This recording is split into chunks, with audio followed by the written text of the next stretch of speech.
Many years ago, as I was a Bible school student, I was reading through the Bible and I got to Galatians. And this is a verse that you have all heard millions of times.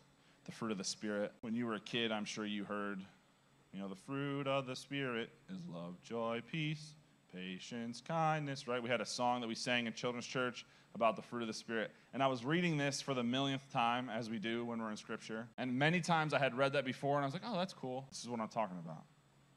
When I was reading it this time, I really felt like the Lord said, it's not the fruit of tie.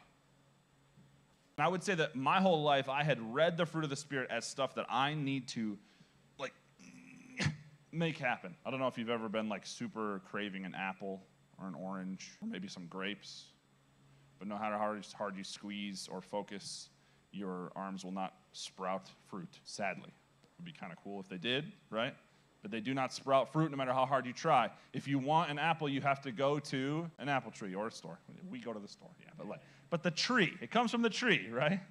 And I felt like in that moment as I'm reading this for a new time, I felt like the Lord said, the fruit of the Spirit is not the fruit of tie, which means that even self-control is not something I just make happen. I have to be in the Spirit. I have to encounter His Spirit. Whose fruit is it? Is it yours or is it His? So when we're talking about peace, I really want to encourage you that what we're not saying is, in the midst of really intense and difficult situations, choose to be peaceful. I don't know if you've ever been in a fight with your spouse. I've been in a few.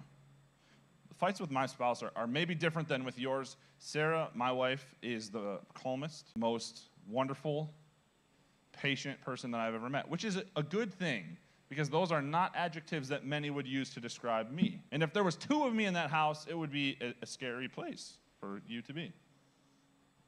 But I don't know if you've ever been in a fight in your house with your spouse and had them or have you say to them, calm down. I don't know if you've ever experienced that before. I've never said that, but certainly I've heard it many times. And I can tell you from experience that hearing calm down does not create calming emotions on the inside of me. That is not a joy-filled sentence or phrase that someone could share with me. In fact, when you say calm down, all that it does is throw gasoline on the fire that is already roaring on the inside of me. And in Galatians, calling us not to calm down, but to lean in.